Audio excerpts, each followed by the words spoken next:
Oh.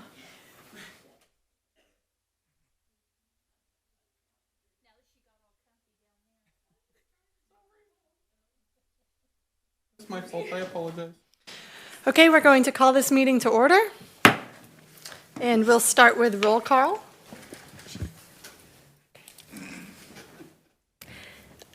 Chair Riggs, Present. Vice Chair Bunker, Present. Member Lawrence, Present. Member O'Reilly, Here. Member Castro. All right, the first.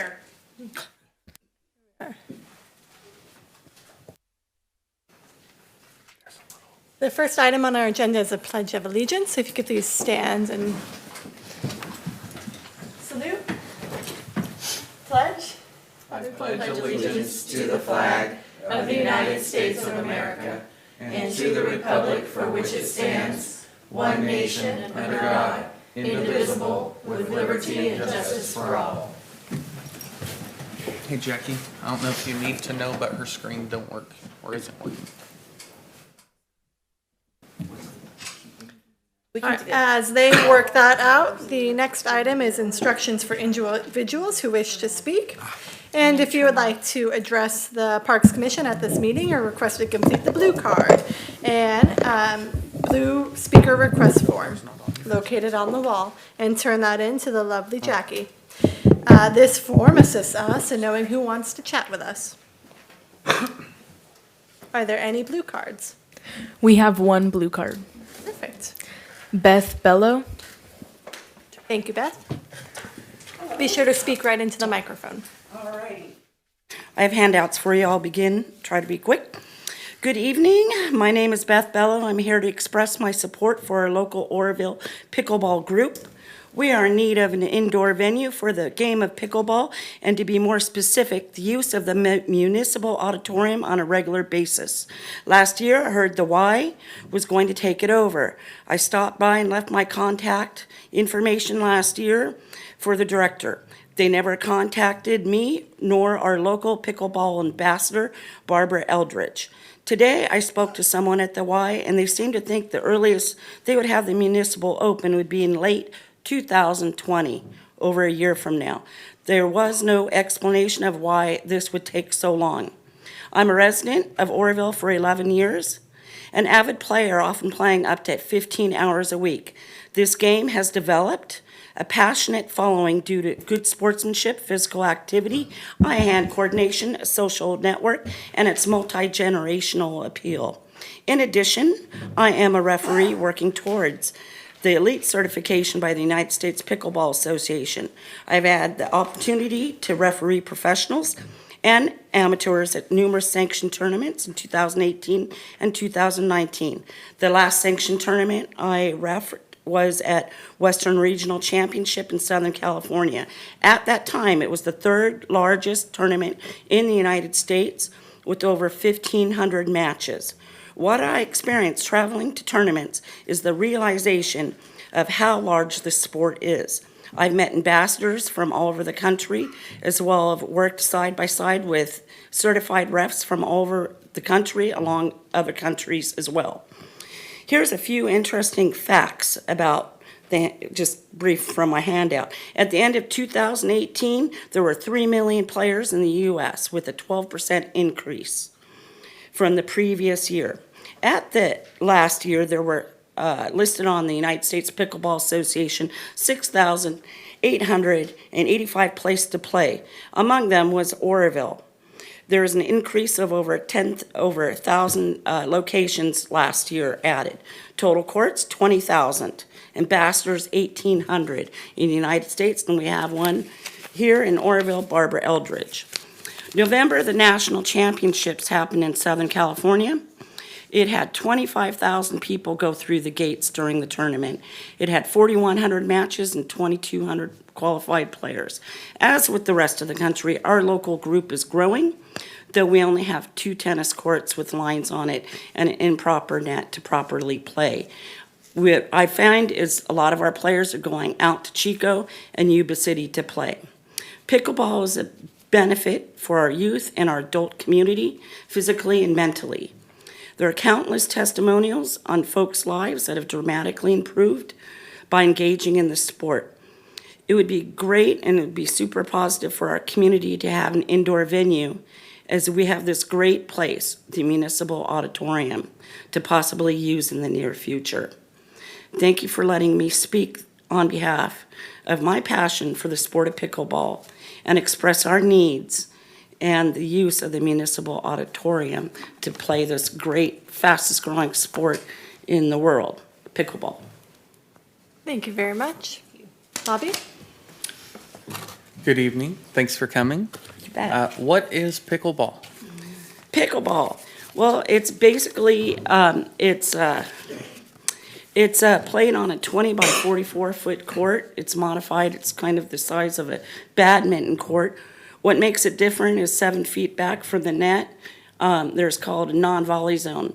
Having that non-volley zone makes this game more equal for short and tall players and agile versus non-agile players. It's a combination of tennis and badminton, and a lot of the ping pong players are really good at picking up the sport. I think So that's footwear would be somewhat similar to like tennis shoes, basketball shoes? Yes, court shoes. Okay. Now they're coming out with pickleball shoes, Oh, but yes, Thank you. but court shoes. Commissioner Castro? Hello. I think it's a really fun sport. Where else do you play? Do you play outdoors right now, or where are you playing right now? We're playing at the Bedrock tennis courts.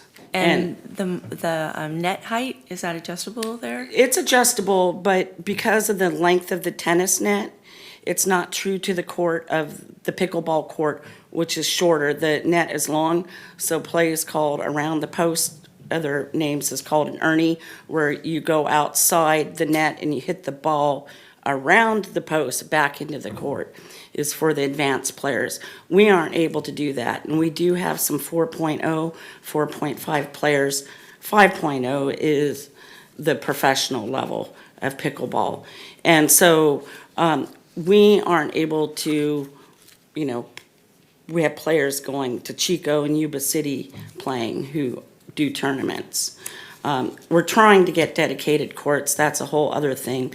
But I thought I'd start here because we've been looking for an indoor place with heat and also rain to play and to put up a temporary net. And this is really common. I'm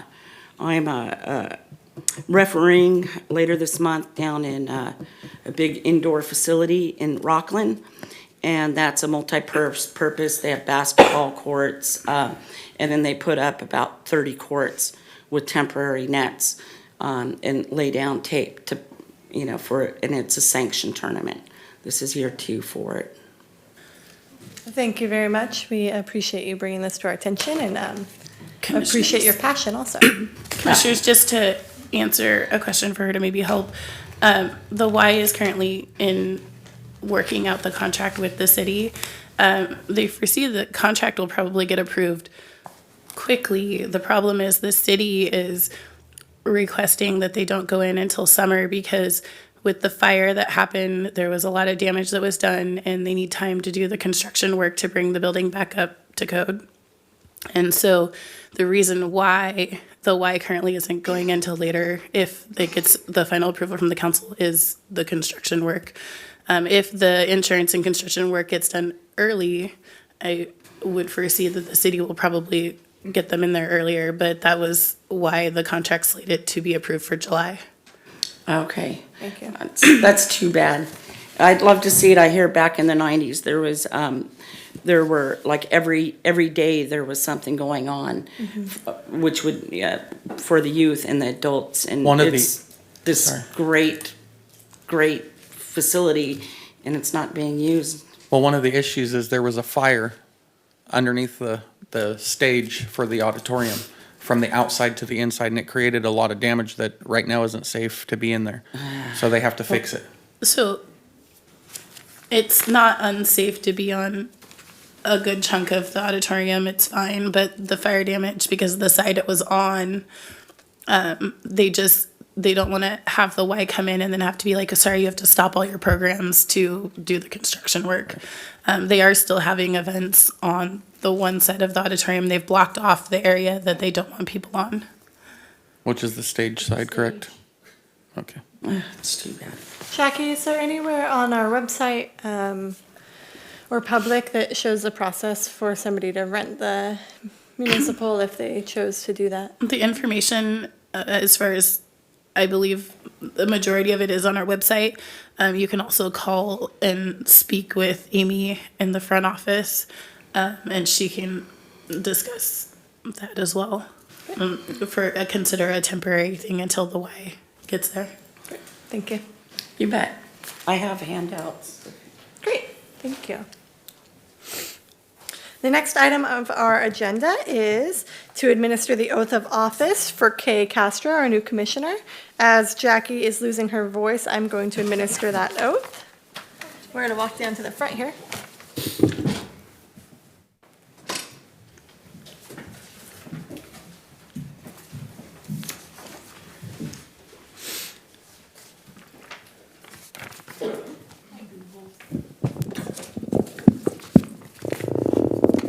All right, Kay. You're going to raise your right hand and repeat after me. I do solemnly swear I do solemnly swear that I will support the Constitution of the United States that I will support the Constitution of the United States and the Constitution of the State of California, and the Constitution of the State of California, and I will faithfully discharge the duties and I will faithfully discharge the duties of the Oroville Parks Commission to the best of my ability. of the Oroville Parks Commission to the best of my ability. Thank you, Kay. Welcome to the team. Then I need you to sign these and hand them back to Jackie. Thank you.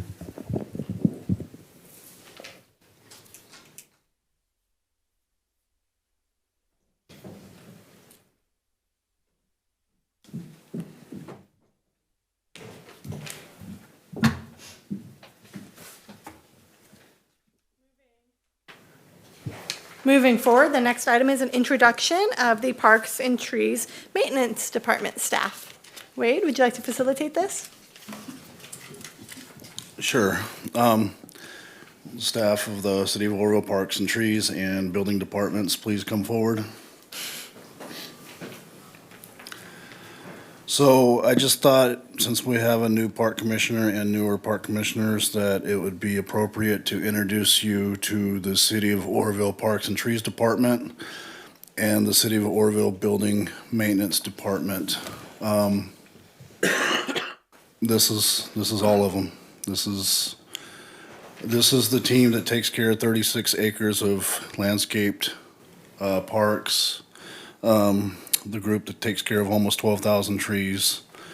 The group that takes care of over 60 irrigation systems throughout the city and all the green areas and parks and landscape and lighting assessment districts that we have. This is the group that takes care of the 200 events we have in the parks and the facilities.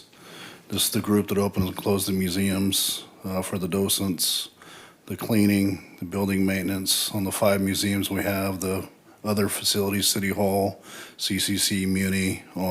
This is the group that takes care of all that.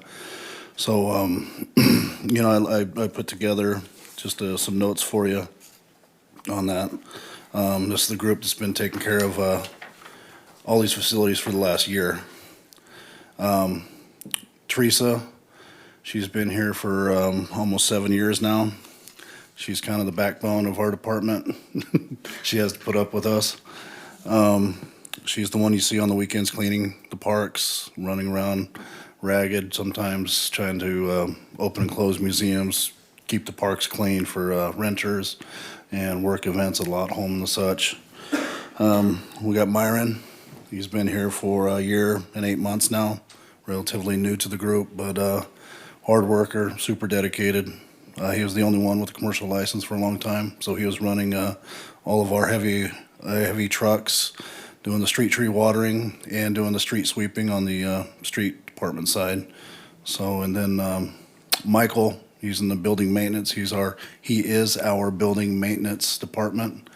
So, he helps out in the parks quite often, But anything we need unplugged, unclogged, repaired, things like that, we go to Michael. So I just thought it appropriate tonight to, again, introduce the three, in my estimation, the three of the hardest working employees we have. Again, you see a lot of things that don't get took care of in the parks, but you don't see what actually does get took care of sometimes. And, without these three, we wouldn't be where we're at. So just thought it'd be nice to recognize them. And we are moving forward with, trying to bring on additional staff, but it's a slow moving process. So I'll open it up for any questions or comments. I'll start, and I just want to say on behalf of this whole commission, we do really appreciate the work that you guys do. And we know that sometimes we also add to that work, but we appreciate how hard you guys work to make the parks and the facilities usable and safe for this community. So I did buy you guys a little something. And as the other commissioners speak, I'll pass those out to you. Is it to me? I bought you something on behalf of this whole commission. Thank you. Thank you guys. I appreciate what you guys do. Some of you, I don't think I've seen you out on my adventures, but I've seen you two recently, yesterday to be exact. We had a party downtown and these guys were there to light the heaters. And out of the, I believe, 6 or 8 heaters that are there, only 2 heaters work because of vandalism and people just being not so kind to our parks. But I see you guys all over the place. I try to, when I see you guys out and about in our parks, I try to stop, learn what I can about what you're doing. Chinese Temple, you guys were cleaning out the pond. I appreciate that you guys were willing to explain what was going on, the process, what you guys do, what you encounter, what you go through, because then that helps us as a commission up here when we have to make decisions. When we're able to have things explained like that, I just want to say I appreciate that. Thank you guys for all that you do. I know you're short-handed out there, and you guys really do a great job out there, so thank you.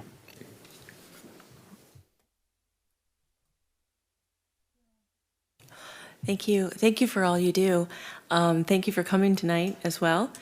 What is your major challenge and how can we help you? You only have probably 30 seconds, but we are interested. When you wake up in the morning, what do you think, oh gosh, I got to go do that, and that we can help you with? Okay, we won't go with that one. Yeah. Without pointing fingers. Yeah. Yeah. Well, our main challenge, I think, right now is probably staffing. Yes. We just don't have enough to do everything that needs to be done. So we have to prioritize what really needs to be done as far as what should be done. So, but the other thing that I think that dreads the most is probably having to deal with a lot of the vandalism and stuff that we have to deal with in the parks. That eats up a lot of time, dealing with the vandalism. Just case in fact, I mean, Hammond Park, we replaced a sink and a sink out there. The very next day, somebody came in and busted it up. So, I mean, we replaced 2 within 24 hours. So, I mean, it's just those kind of small stuff that, like I said, it takes time from us. So, from doing other things that we can't get done. Yep. Doing cleanups and stuff, sometimes that'll take the whole day, 2 days. So that robs from doing what we need to get done. So we have to do that instead. So it's hard. Thank you. Thank you, guys. We appreciate you. I'd like to say a word if I could. No pictures. I really appreciate you guys a whole bunch. And I have had, I mean, all my years in the profession has been in Parks and Recreation, and I've been right where you are for many, many years. And I really feel that the Park Commission needs to find a way to sort of better connect with the council over the next few years to try to grease the wheels a little bit and try to get the city council to understand that these priorities need some attention. And it's going to happen overnight, but having you stand right there so we can see, is what actually needs to happen at the city council meeting as well. Maybe it can be worked out that you can do that at a city council meeting, but somehow the commission isn't doing its job well enough in order to get the help that the City Parks and Trees Department needs. And I hope we can do a better job in the future. And thank you again so much for everything you do. I will be touching on that subject in a little bit too. All right. I think that you guys are safe to go home to your families now. Thank you. You don't have to Unless stick you'd like to around. stick around, you're more than Yeah. welcome. All right, the next item on our agenda is the approval of the minutes from October 8th. Do we have a motion to approve? I'll make a motion that we approve the minutes. I'll second. Thank you. Voting is open.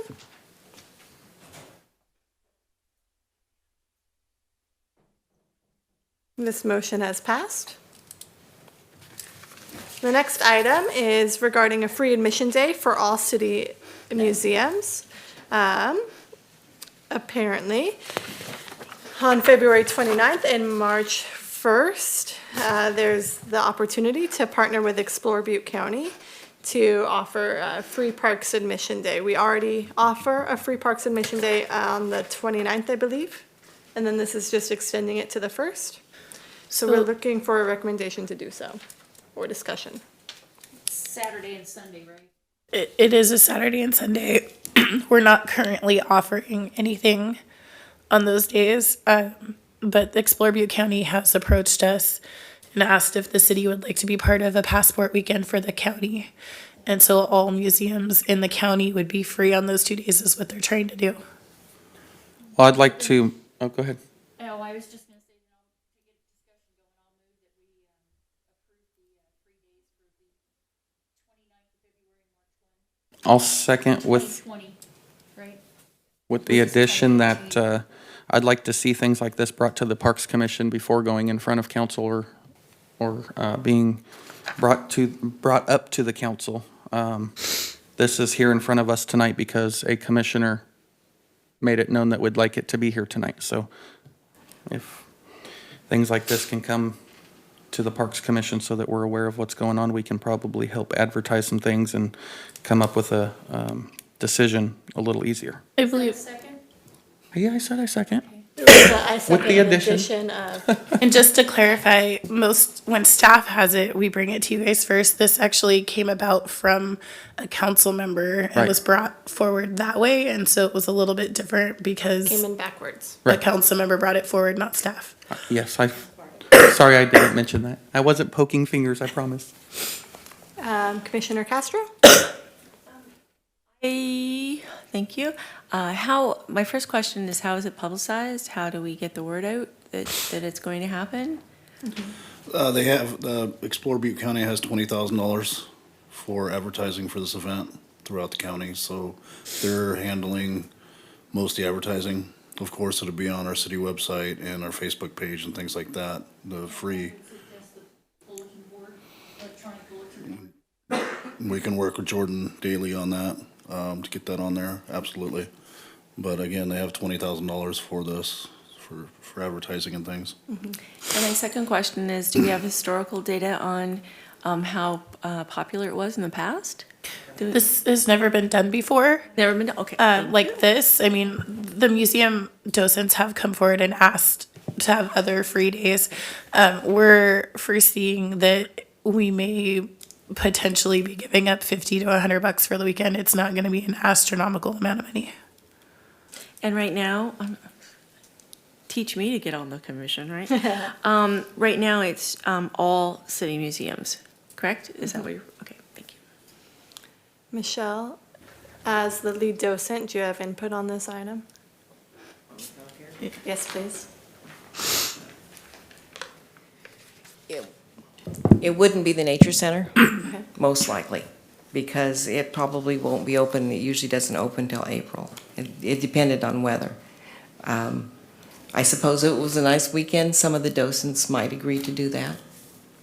But the docents have agreed in the docent association that they would like to participate. Thank you. Why were those days the 29th and the first selected? Explore Butte County pick them. It actually works out convenient for us because our opening day was going to be March 1st. And so we're just opening a day early and it kicks off our museum season. Good reason. All right, any other discussions? So then we have Commissioner Bunkner, the motion, Bunker? Yeah, there's no Sorry. And Commissioner Boobaloo. Extra letters for him as well. That guy. It's seconded. So let's vote.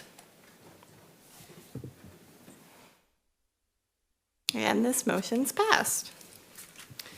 Our next item on the agenda is the Parks Commission priorities update. Wade, would you like to speak on these things?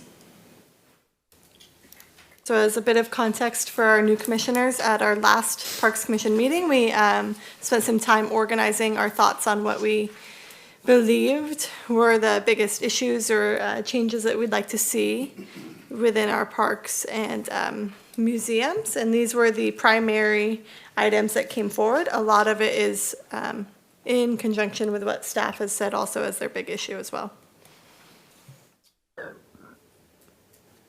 Yeah, so just kind of going down the list, park security and safety. We were discussing the POP team. And if you're not familiar with the POP team, that is the problem orientating policing that will be conducted by the Oroville Police Department. It will be, it'll consist of one sergeant, 2 police officers, a code enforcement officer, and 2 parks employees. 2 new parks employees? Yes, they will be dedicated to this POP, what they're calling a POP team, problem-oriented policing. And they will be dedicated to that, and then when they're not used in that facility, I will manage them out in the actual parks. But I reached out to Chief Joe Deal on the POP team and inquired about the Park Commission is interested in additional park safety and increasing park safety and improvements. And I believe the POP team will help, and I asked for his thoughts. He said absolutely yes, the POP team will have a focus on the parks and increasing safety within the parks. He understands that it's a huge concern for not only the Park Commission but the public in general. So in his email, he also says that there will be a way to contact the POP team directly. You won't have to go through City Hall. You won't have to go through the police department. The sergeant may have a hotline number or something where you can report things a little bit more immediate, so they get more immediate attention. He also said it could take 4 to 6 months to get this program up and running. So just bear with us for the time, until it gets going here. So, again, I hate to say it, but just bear with us for a little bit longer, and we should have these things up and running, and possibly May, June. The other wood park lighting and update. We have updated the lighting at Bedrock Park, at Hammond Park, and increased the lighting at Rotary Park. We're still working at the Lot Home and Hewitt Park for additional lighting there, but we do have Bedrock and Hammond lit up at night now. Rotary's always been lit up, but we increased the lighting there. And again, trying to get lights up at Hewitt, and additional lighting at the Lot Home. So moving forward with that, working with the electrician on that kind of stuff as he has time. I know it might be early to ask this, but do you guys see a change in vandalism or crime in that increased lighting? Or do you see a decrease? Is there a correlation at all? It's a little early to tell right now, especially with the weather changing and things. You know, it might be next spring where it warms up and people want it outside a little bit more and things like that. But it's an ongoing issue. I mean, we had vandalism at the Hammond Park. You know, they ripped the lights off underneath the shade shelter recently, and so we get one light up. They pull one light down, so it's just it's a challenge. Just like my team said, it's a challenge. Moving on to improvements and maintenance, we discussed the park lighting. We've talked about drought-resistant plantings. I met with North Valley well drilling week before last, and talking about potentially putting in some irrigation wells in our parks to save on the Cal water expenses. Of course, anything like that would be brought before this commission for a recommendation before it went to city council, but it sounded pretty promising. I've got some bids from him for some work. We looked at quite a few facilities. We're talking about maybe concentrating on 3 this go around, see how it works, and then maybe next year doing 3 more. But we're looking at maybe Hewitt Park, Highway 70 landscaping at the on and off ramp right there at Montgomery, and the Chinese temple. And so we'll be bringing some of that forward. We might even have to have a special meeting to bring that, because I'd like to see it done sooner if we can get the bids correct. And it looks like the amount of money we're paying Cal Water right now for irrigation cost, 3 to 4 years would cover the cost of the wells. Now, it's not factoring in electricity at this point and things like that, but it sounded real promising, to set up even like at Hewitt Park, setting up a holding tank for the low pressure usage for like the toilets and drinking fountains, things like that, where like Highway 70 would be just directly wired into the well for the irrigation. So like I said, it sounded real promising. As far as improvements, it'll give us the flexibility to water a little bit more than we're watering currently, because we're trying to keep the bills as low as possible.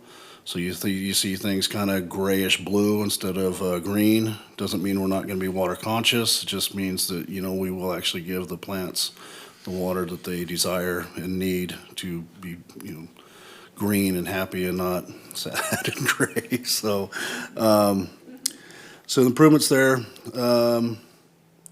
Stop me if anytime if you have questions or anything. Do we need to go through Cal Water to get permission to drill those wells? From what I'm being told, no. No, we will look into it before we actually kick the can too far down the road, but it didn't sound like it. I thought maybe it was for home use, but I thought that they had to sign off on that. I can kind of touch on this a little bit. I've done water wells since I was about 14 years old. My family's been in the water well business for quite some time. And we did some research to do. We had a few people who were interested in doing domestic wells in the downtown area and in other areas of town, which Cal Water services. And everything that we found is no, you do not need Cal Water permission. We have actually indeed drilled wells for residents within the city limits who are supplied around them by Cal Water. So that part, from what we researched, no, you don't need their permission. And then my question for the well stuff is, are you planning on getting more bids before presenting, or what's the plan there? I'm trying to get I would try to get as many bids as I can. Okay. I called a local well driller, and she indicated go to North Valley. So, Well, you said she, so I know who that was. Yeah, you know her well. Because I would start there first, of course, because I don't want her on my bad side. Exactly. And just for any the park commissioners that I've touched on this quite a few times, but we're not talking about a little bit of money. Hewitt Park in the heat of the summer, $1,700 a month just for the water. Highway 70 is 13 to 14. The Chinese temple's over $1,000. So we're potentially putting out $4,000 a month in just those 3 areas, 6, 7, 8 months out of the year, depending on weather. And so again, these wells, again, this guy is thinking they'd pay them for themselves over a 3 or 4 year span. Now, real quick to touch on that, I know that we've discussed some plans for some less water usage landscaping. Are the areas that you're targeting for the water wells obviously probably wouldn't be the same areas that you're looking at minimizing the water usage or landscaping, right? I'd still like to go through with some of it, but scale back, and then any new plantings, try to, because we still want to be water conscious. Want to do our due diligence in our plantings and things, and just moving forward, all new plantings. And then there's still a couple existing that I'd like to see scaled down, but if we take this approach, I think we'll be a lot better off. Absolutely.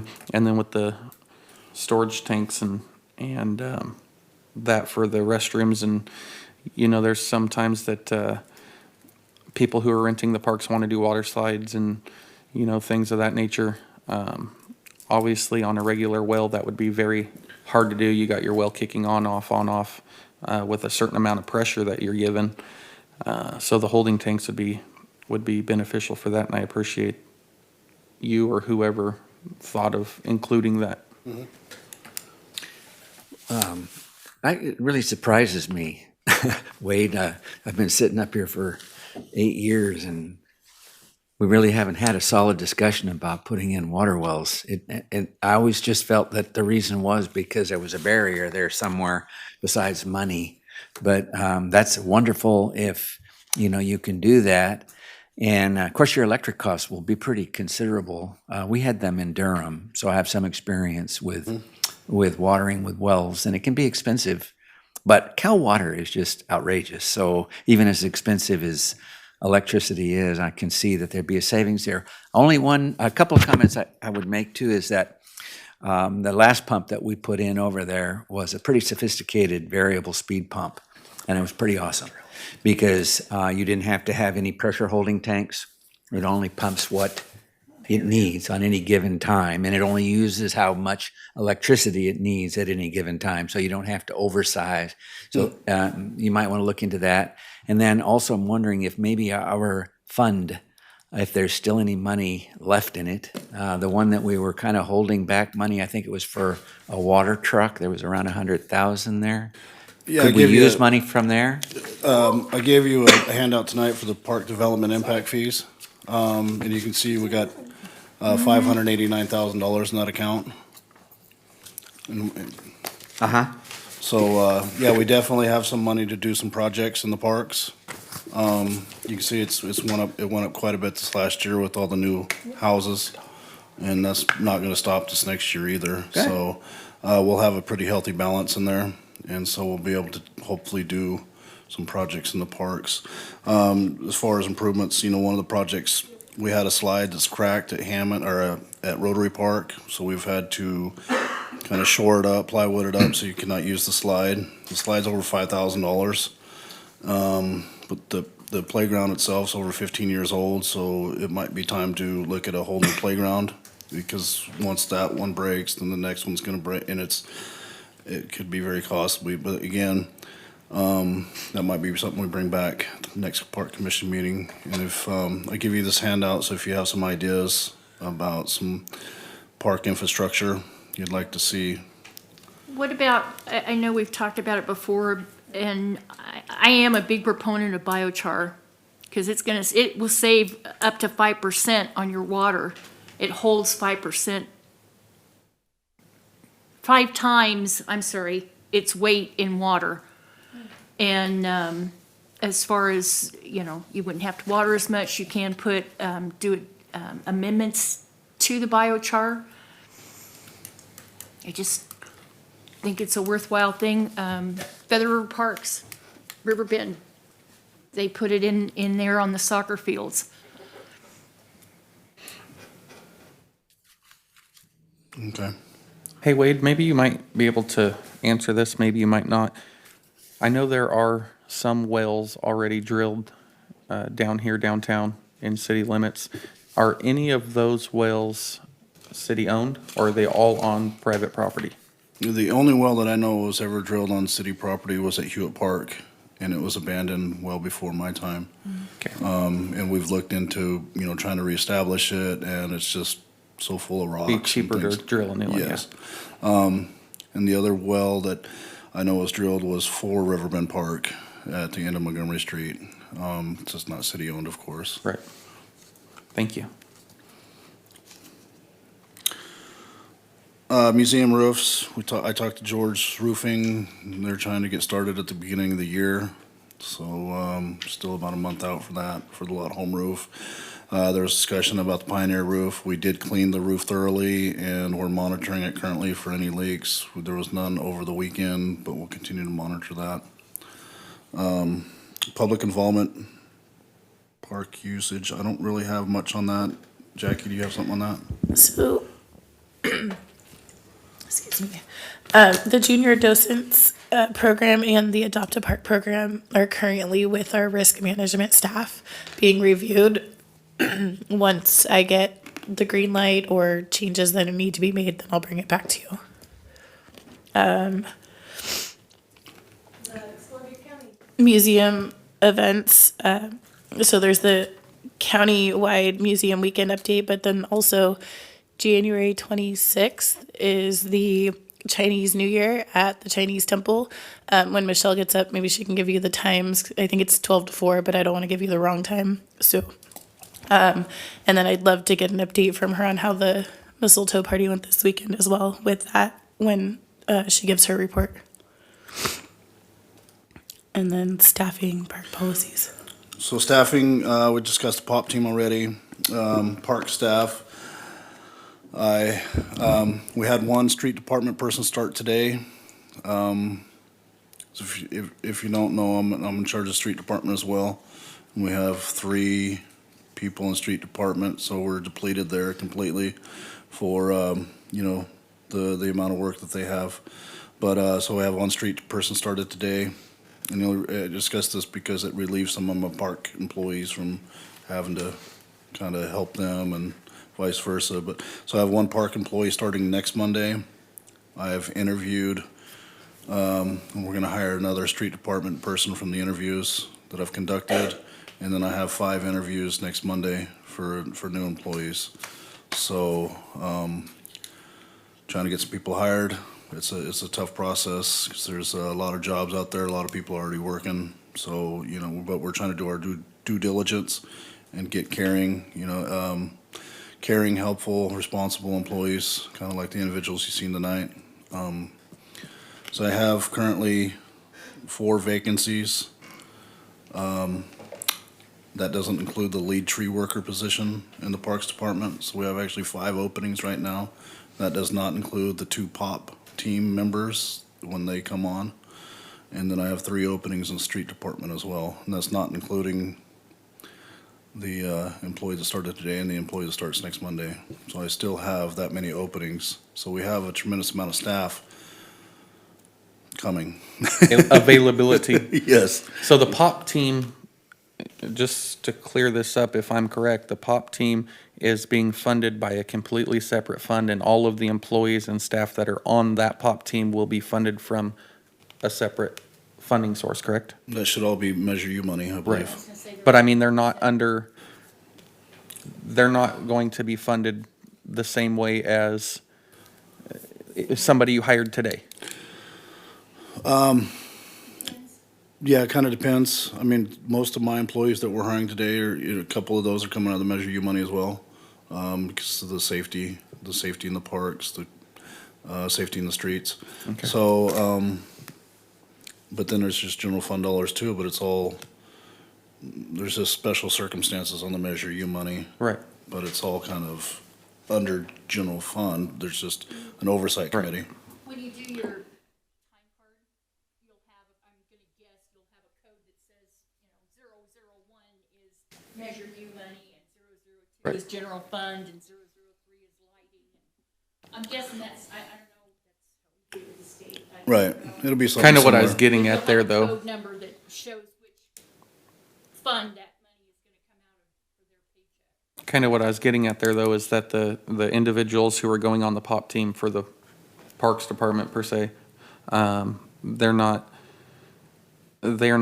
those two positions aren't taking away from the available positions that you have open for the No. department. No, completely separate. Thank you. I'll just have a couple additional people to help out on projects and do other things. Yeah. They're not popping. So this time next year, Wade, how many people will you have standing behind the dais addressing us, if all goes well? If all goes well in the Parks Department, I would like to have at least 8 and maybe 10 with the POP program employees standing up here. And to be honest, that's what it should take to make the city, Absolutely. where we're not putting a tree contract out, or we're not putting a park cleaning service contract out and things like that. And to do things right. How about just what it's going to take to pick up all the lost ground over the last 2 years too? Absolutely. You know. So, and then, so park staff, and then. Hold on one moment. Oh. You gotta press it. I know, Turn on. There I you go. did the whole, hello, I want to talk. I am very concerned about the timing. And I know that the POPs team is doing what it can. I know everyone is doing what he or she can during the day. And this could be a security issue, but I do see a blending between public safety, Measure U, and what we're trying to do to keep things safe in the parks. So under this proposal, or what we're talking about here, what do you see the POP team staffing? What are the times? What are the times of parks staff? What are the MLEs? When are they there? When is their presence? The MLEs, if I can recollect, we're working 6 a.m. to 10 p.m.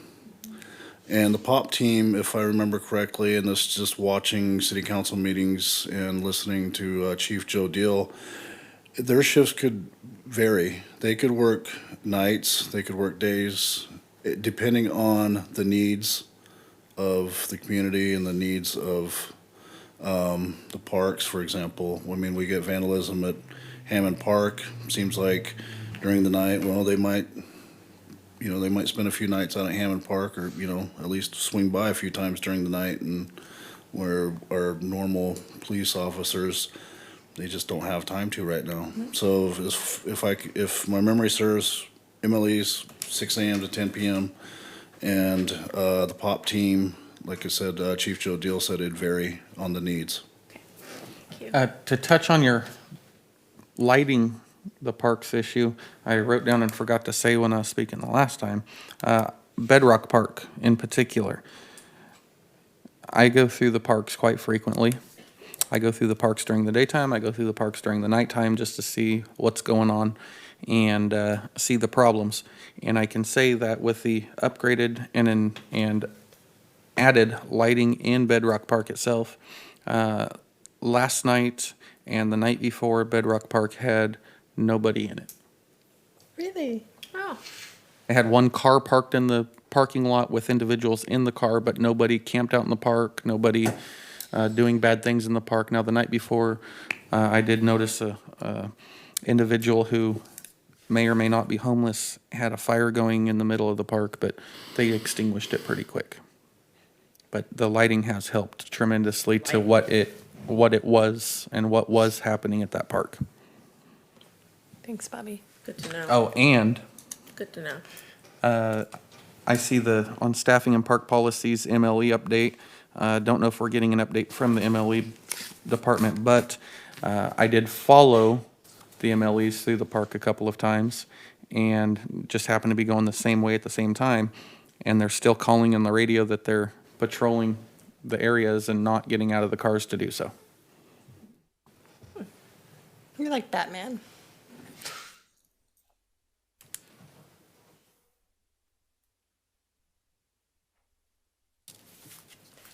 Anything else?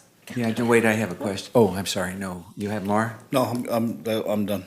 I just wanted to know if you had, I know you've been busy, so you may not have had a chance, but I just wondered if you had a chance to look into that group that had, we talked about the picnic benches in the corner of Sank Park as being, there's a plaque there that they were dedicated to a group, and you were going to check into that for me and find out if that's still a viable group that is taking care of those picnic tables in the corner of Sank Park. We're talking about the corner of Fourth and Bird. Yeah, Orange Grove.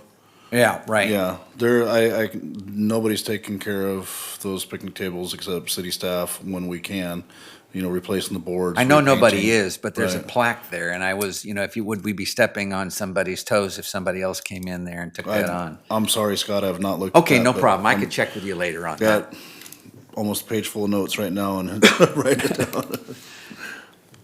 But the Adopt a Park program, if and when it goes into place and somebody takes over that park to clean it, will have a new plaque there honoring the cleanliness of the park dedicated to whoever takes that park.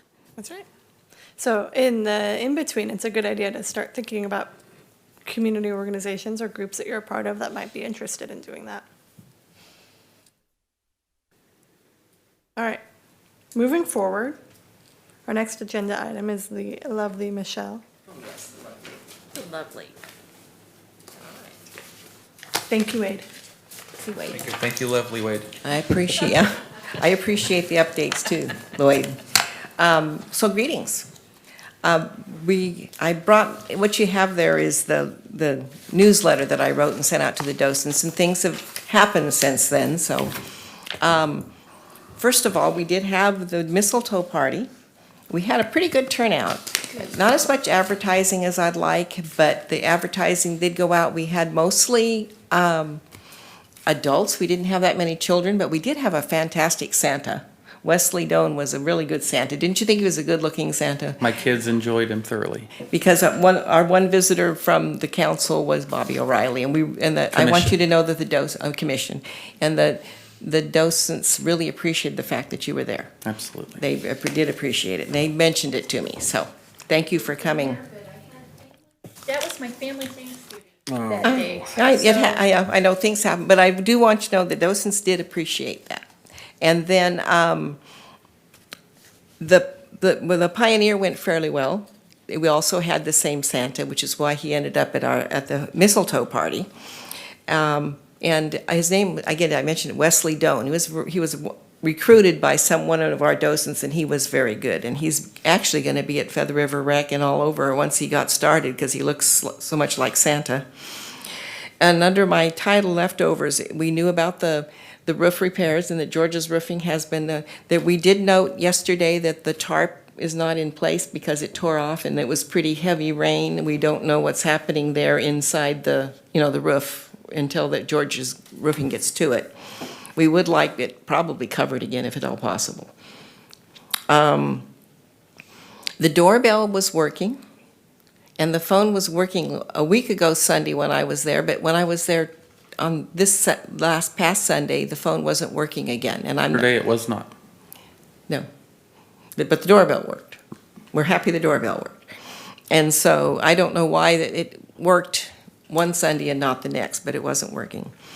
And I'm glad to hear that the Pioneer roof got cleared off. And the corner, if you're wondering, it is the northeast corner is where it was leaking when we noticed it. It was falling on one of the cabinets there.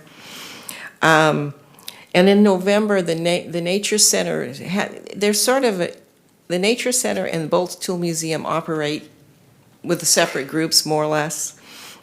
And the Nature Center, they have been cleaning the grounds and working very hard on the grounds, and are preparing it so that they can get rid of some invasive plants, and then they hope to put in some of the native plants, and that's what their goal is. The Nature Center generally opens up in April and go through October. They did stay open a few days in November because the weather was so nice, and so they were able to get the docents and stay open for that. The last I heard, the Noon Rotary Club still is planning on doing the gazebo. They're supposed to paint it and refresh it. And the gazebo is at the Lot Home in Sank Park. That is supposed to happen sometime in 2020, early in 2020. They're also supposed to be working on the fish pond, the koi pond at the Chinese temple.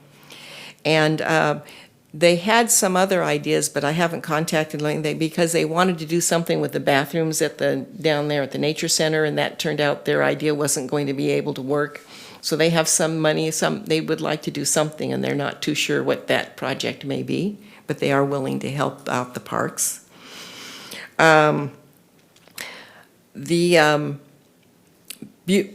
Bolt Antique Tool Museum is still missing a docent on Sunday, and they haven't been open every day, even the 6 days, I think, from lack of docents. I will say that two people signed up to be docents, or at least accepted the applications from the mistletoe party, and so that was good. It was, if for having the mistletoe party, it was good to have people interested enough to sign up. Let's see, what else do I have here? The Bolt Museum will remain open, except now the Temple, the Lot, and the Pioneer are now closed. They will open, again, we're hoping to open March 1st, which is what we were on schedule. But it'll be the 29th because of the special event.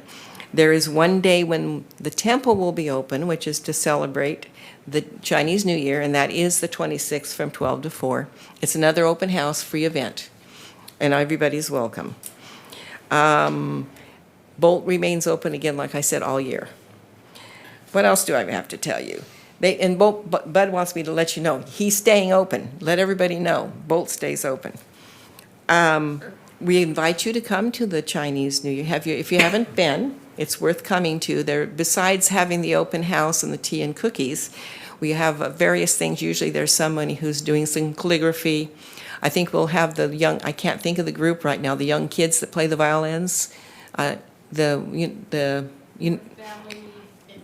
Tune, yeah, I was thinking In Tune, yeah, and they should be there. And there's usually something else. We usually have some projects and things there.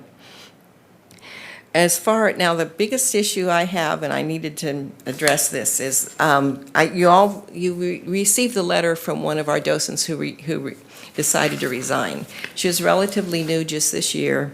She was disappointed in the way things were going. Very good and a person to have on the board, but she has left. So right now, the docents are missing a secretary. Plus, I have three lead docents, and what they are is the lead docent for each museum are stepping down. One of them is she tracks the hours, and she's been doing it for 6 years, and that's Lonnie Friedrich, and she's going to step back, still be a docent, but not take on those responsibilities. The person who resigned, the one that you received the letter on, Linda Scott, was our secretary and our scheduler, and she's not there. So I'm missing a secretary, a scheduler, a hours person, and 2 lead docents. And a third one would be gone, except Virginia Harvey, one of our other docents, is going to step in and take over the duties at the Nature Center. Is that what I had there? Yep. That's what I have for the docents. And so then we also will need to find someone, because the person who's stepping down from lead docent, this is a Bobby Scott from the Pioneer, she's going to continue her term, because we do 2-year terms, as treasurer, but then she will end that at the end of 2020, and I will be stepping down probably as lead docent at 2020. So you can see having a change in the staff, our groups, and we need to do a lot of recruitment. So I guess that's what I'm saying. Let's figure out some way to recruit. Not just a mistletoe party. Hey, Michelle, we spoke briefly at the mistletoe party yesterday as far as the treasury situation. I don't know how it would work, or if it would work, and if it would be Wade's area or Jackie's area or whose, but my thoughts are we need a city staff person whenever we get our city staff up and going that does the treasury part of the museums. That's a different thing. Now, we have our own treasury that we do as a docents, but what you're talking about is the fees. Right. The fees that are paid to the museum. And prior to, we had a curator, and when the curator lost his, the position was cut, then I'm not too sure who was taking care of the the spreadsheets, making sure that they balanced. Right. But it has fallen down onto the docents now that they're trying to track and make sure that everything agrees. It's somewhat easier because we aren't tracking ticket numbers, but we do have some issues with that. And that was one of the jobs that the curator did. He did that plus the advertising and other things. And so, yes, a contact person within the city, paid staff in some form, even if it's part-time, would be of great help to the museums. And if they could help with that particular part, because most of the docents are my age, and yes, very old, but they're not so necessarily so good at handling money. And so when those spreadsheets come out, Wade can tell you, they'll come out with odd amounts that don't match the numbers of people who have come in, and it drives the finance department crazy, and Wade crazy. And so if we can figure out some contact person who could review those, or, you know, some assistance in that manner, because that would make it easier for both us and for city.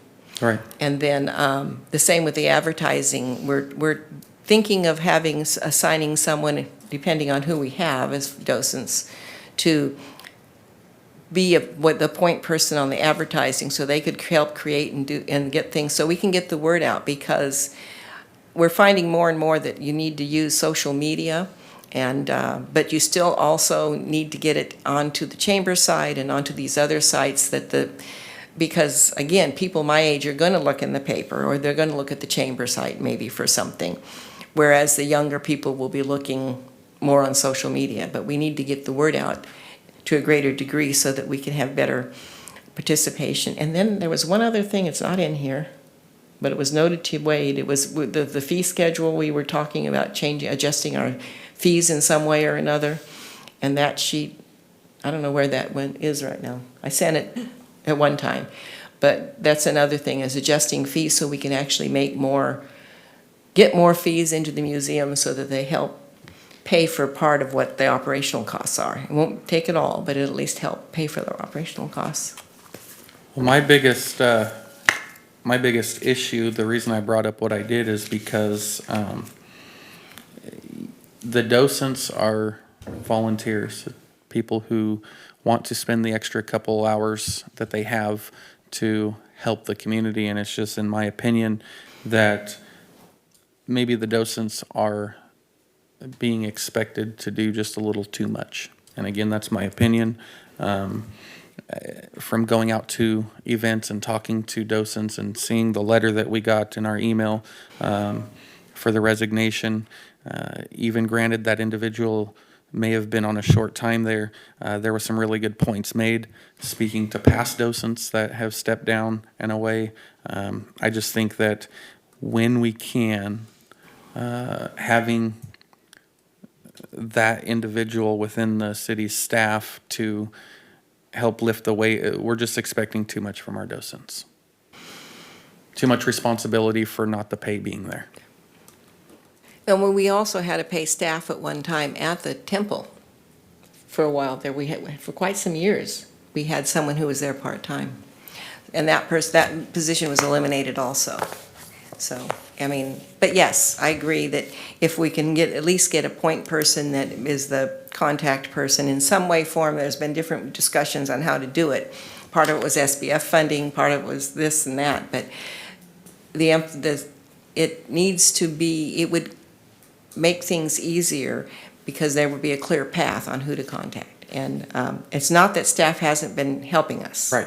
You understand that. The staff has been helping us. It's just that they're picking up loose ends that were dropped way before and trying to assist, and lack of staff again. And so maybe with the improvement of staffing all the way around, it'll help.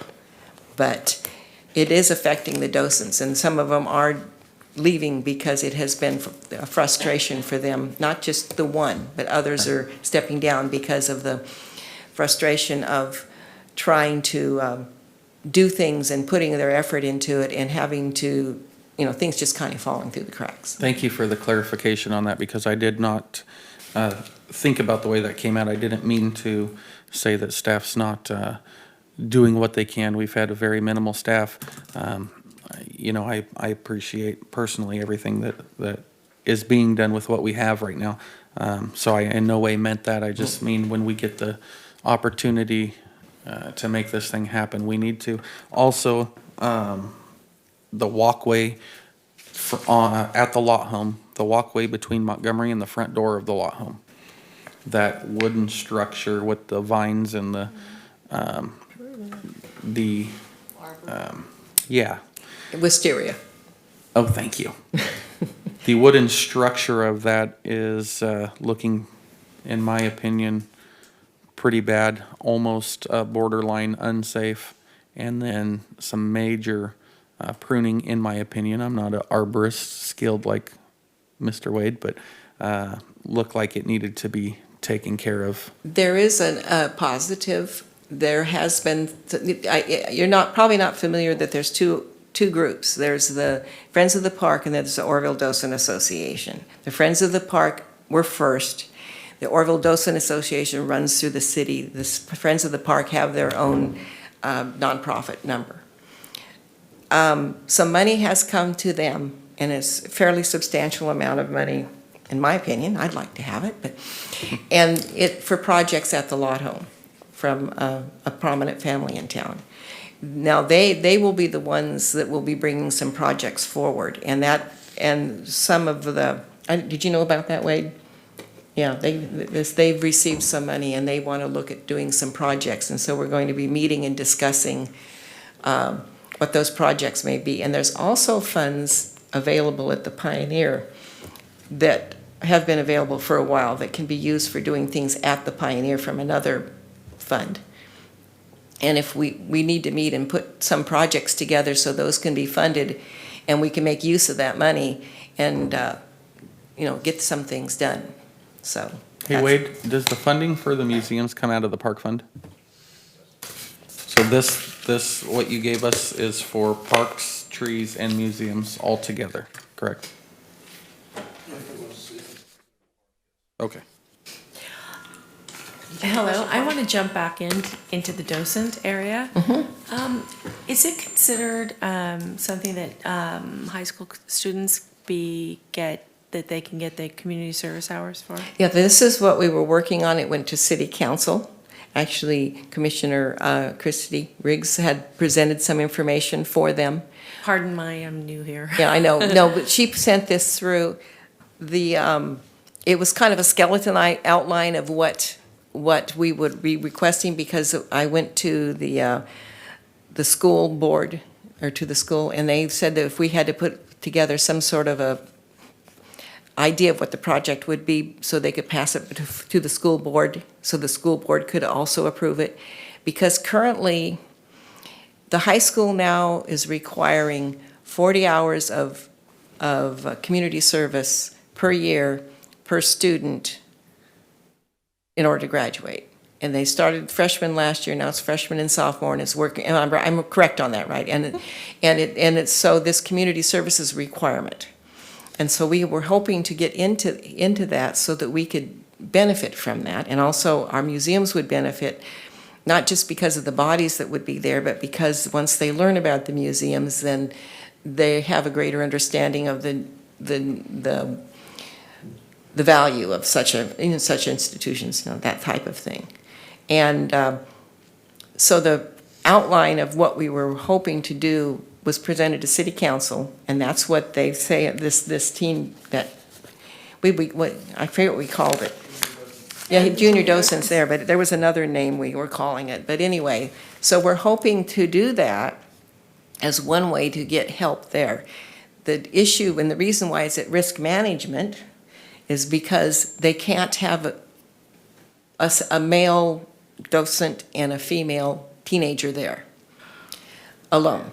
So there has, so we have to, or vice versa. So we have to work out a project, and I have some ideas which I haven't discussed with anyone. I mean, much that we can work where that will work out, because we'll maybe have groups or something. But the details haven't been worked out because the outline is still in the process of being at risk management. And that's been a while. Yeah. Anything else? Thank you, Michelle. Sherry? Hey guys, if you turn your microphone off while you're not speaking, it will help reduce feedback. Okay, Sherry? Yes, ma'am. Actually, Jackie or Wade, the money in here, is that just for equipment? Or can it be used as a cultural curator type, as a part-time person? I would say no. I'll have to look into it a little bit more, but I don't think it can be used on personnel. Okay. I mean, we're looking at park improvements and development.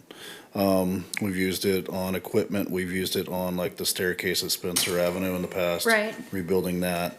I believe we've used it on some playground equipment and things, but as far as personnel, I'd have to get interpretation, but at this time I'd say no. Okay, I was just thinking services could be, just thinking.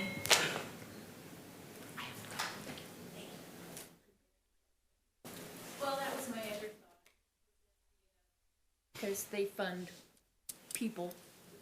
All right, the next item on the agenda is administrative reports. Wade, you've spoken a lot. Do you have anything else to say? I have nothing more to add. Again, I gave you the handouts. Hopefully you read them, and the amount of money for the development impact for parks. If you have some projects or some thoughts, I'd love to hear them. Don't have to be tonight, but I'm trying to give you guys materials so you can make some recommendations and things. Well, please refer to the list of our brainstorming from our last meeting. We got plenty of ideas on there, like a dog park.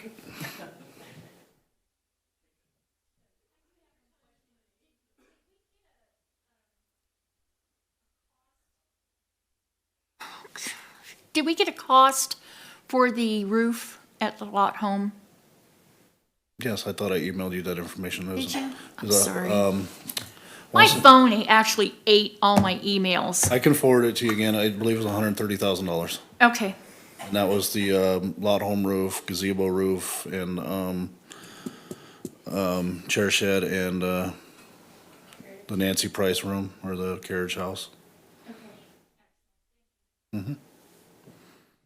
But I'll email you that again. Okay, because I'm still writing up the thing to go to the Historic Preservation Foundation. What's the nearly $200,000 jump in revenues?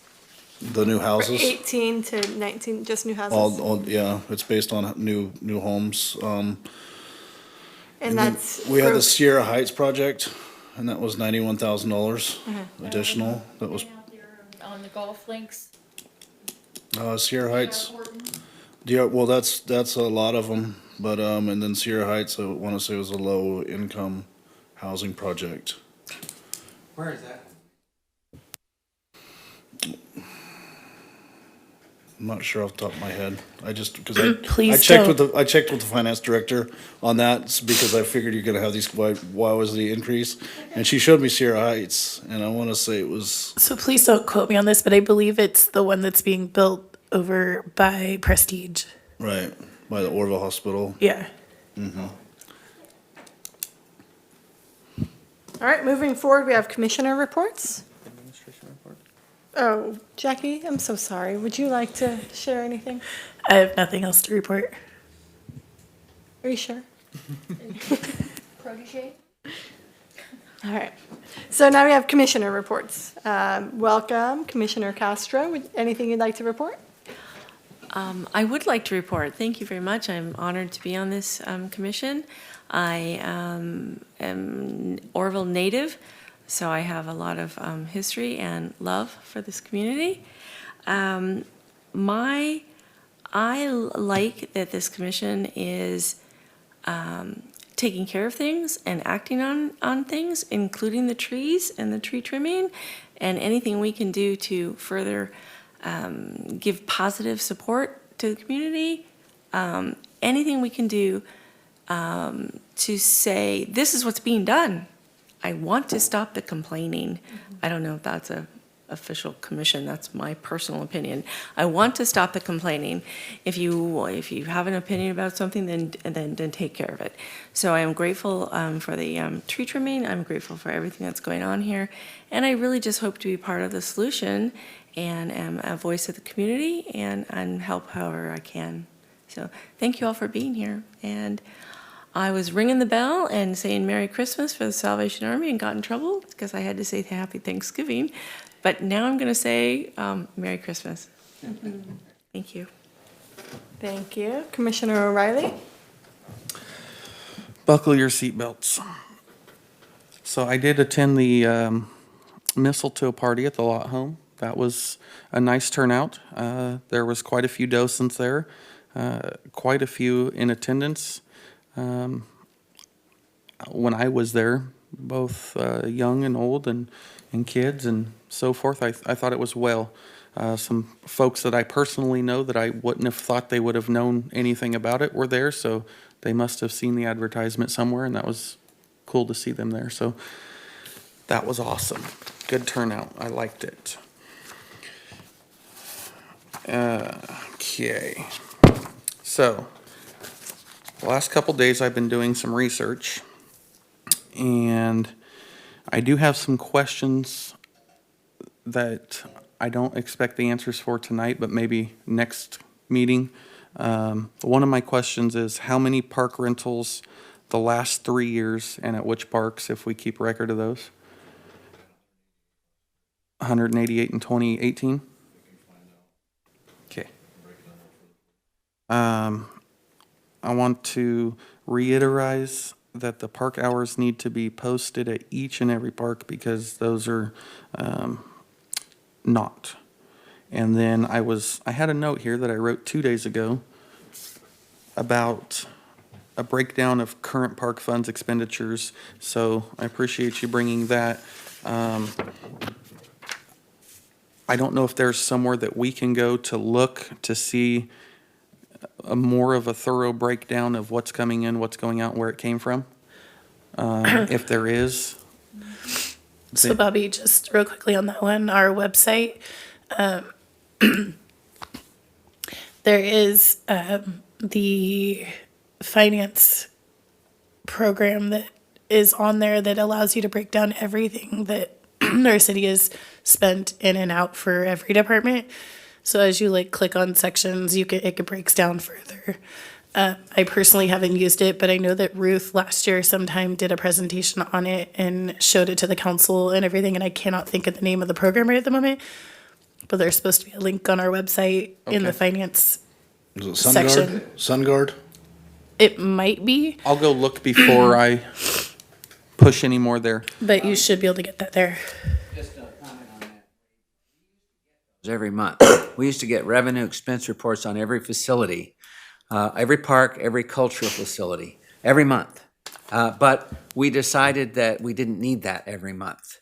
And maybe quarterly or semi-annually would be, something would be fine. And I don't think we've gotten those in a long time. And I've just kind of slipped my mind that we used to get those. Thank you, Scott. No, the council doesn't get printouts either. We used to get monthly statements on what's being paid, and I brought it up, and I know Ruth said there was an issue with the program that for some reason they can't put it over there, but I'm thinking they can print it out and scan it, but that's just me. Well, I'd like to see that happen, maybe not every meeting, but every other meeting or something close to that, and here's why. I did a lot of research through the city charter, and I know that in times past, with an old commission, let me rephrase that, with a prior commission, Previous. there were some changes made, and there were some changes that were supposed to be made to the city charter regarding the park commission. However, there are still things within the city charter, the municipal code, that the park commission has the power and authority of. One is to manage and control the parks owned and operated by the city of Oroville.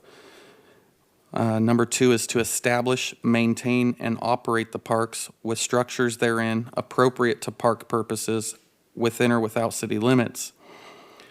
To construct and operate, sell, rent, or lease concessions or privileges to be exercised in the parks for operations.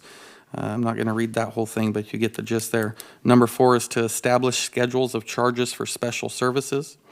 Number five is to grant to the Department of Playgrounds and Recreation the right to establish, maintain, and operate playground and recreation facilities under the control of the Department of Parks. Number six is to have charge over and care of the trees, plants, and lawns in the parking along public streets, subject to street improvements authorized by the city. Number seven is to appoint a superintendent of parks appointed by the Parks Commission, who shall have general supervision of all parks, which I'm assuming a superintendent of parks would be Wade. What was? That, what you just said. The superintendent of parks? Yeah. Well, it's still written in our city charter, and what's written in the city charter right now is what we have to follow. So I wasn't sure if the changes that were explained to me have been made. Just two more things, or a couple more things I want to point out that's within the city charter, Article 10, Section 1, Parks Commission. The Board of Park Commissioners shall have power to control and order in the manner in this chapter provided the expenditure of all money coming into the park fund or from the sale of bonds authorized by the city for financing the work of the park department, and to appropriate and expend the same for the purposes of the department in accordance with the provisions of this charter. Now, that at this point isn't happening. Right now, what's happening is we are making recommendations that then go to the council to get approved for expenditures. If we all agree that we would like something to be done, and we recommend that to the council, and they don't agree that needs to be done, it's not being done. However, right now, within the city charter, that's under our purview. We have the right to expend what we would like out of the general fund and the parks fund. Yes, that's what's written right now in the city charter. Well, and herein lies the problem. I'm sorry, thank you. As you go back through, that was changed, when I was on council, that was changed. And apparently it never got changed in the wording because the Park Commission lost a lot of authority when Mr. Duffy was in here. I remember that. But And that's part of it that was changed. Like I said, there were a lot of changes and apparently it never got written in. So that needs to be addressed, I guess, with the committee that the city's putting together with Draper and Mayor Chuck. And well, that does need to be addressed if those things were supposed to be changed. But right now, as of this day, at this hour, at this time, the city charter as it reads this. And it's incorrect. My understanding, if you look at the can't be charter. incorrect. It would be illegal for it to be incorrect. So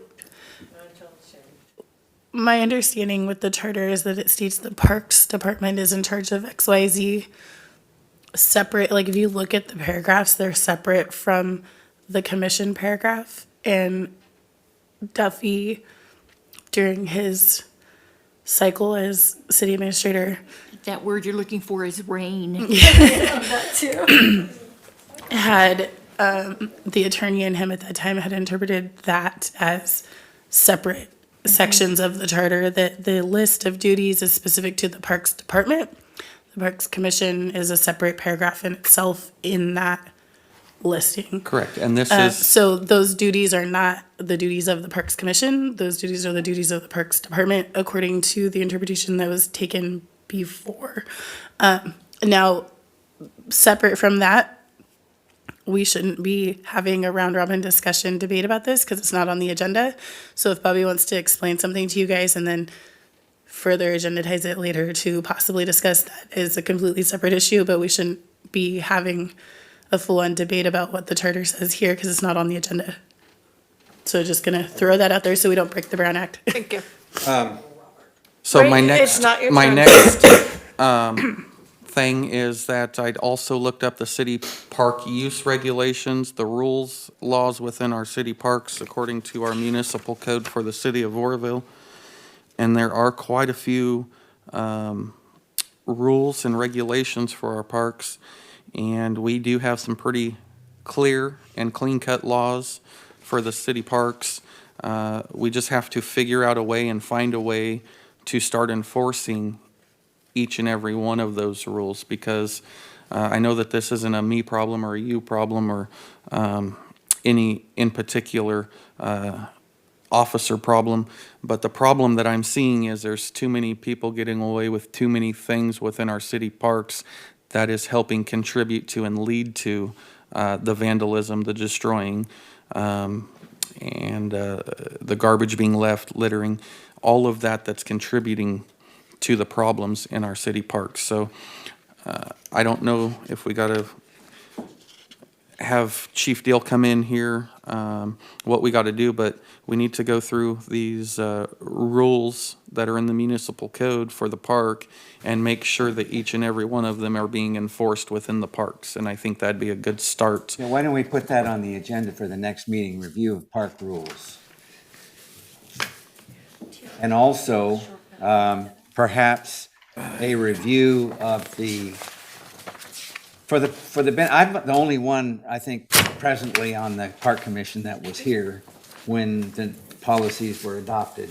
And it was a painstaking process. It took hours and hours and hours and hours of discussion that oftentimes wasn't pleasant. But I think that since most of the Park Commission is new, I really think it might be in order to have a little discussion on the new policies as they reflect to the city charter. Well, that's what I was going to request And then we while can I discuss finish it. up the time that I had here for my report, to have, if this isn't the correct following the correct charter as it should be, then we need to figure out what is and correct that. But as of right now, the way the charter is written, the way it's publicized, and the way it is legally defined, is we have these things before us and the decisions that we can be making right now. That's all. So if we can, please have some clarification into the city charter for Parks Commission, as well as within the next couple meetings, to have somebody maybe from the police department or even Administrator Legrone to discuss and figure out some of the park rules and regulations. Thank you. Thank you, Commissioner O'Reilly. Commissioner Bunker, do you have a report? No, I'm good. Thank you. Commissioner Lawrence, do you have a report? Yes, I do, actually. So I guess I've been on the Park Commission for 8 or 10 years. I was looking at my files back there, and it seems about when I started. And I'm looking at the 4 park commissioners here that really hold a lot of promise for the Park Commission. And as I've mentioned before, and some of you may know and some may not, my wife and I have a place up in Washington, and we're trying to spread out our time up there about 6 months out of the year, which makes it difficult for me to, I think, do an adequate job as a park commissioner.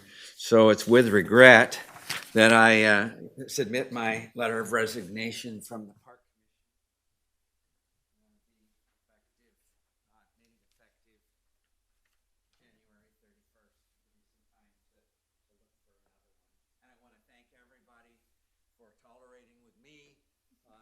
commission, and I wish you the best of success in the future. Thank you for your service on the commission, Scott. You're welcome. Yes, thank you, Scott, for your experience and your leadership on this commission and throughout this whole community. And as someone brand new, I'm going to get your phone number and I'm going to ask for your advice. Thank you. Thank you. All right, I have nothing to report. That feels nice. So this adjourns our meeting. Our next meeting will be February 11th at 5 p.m. right here.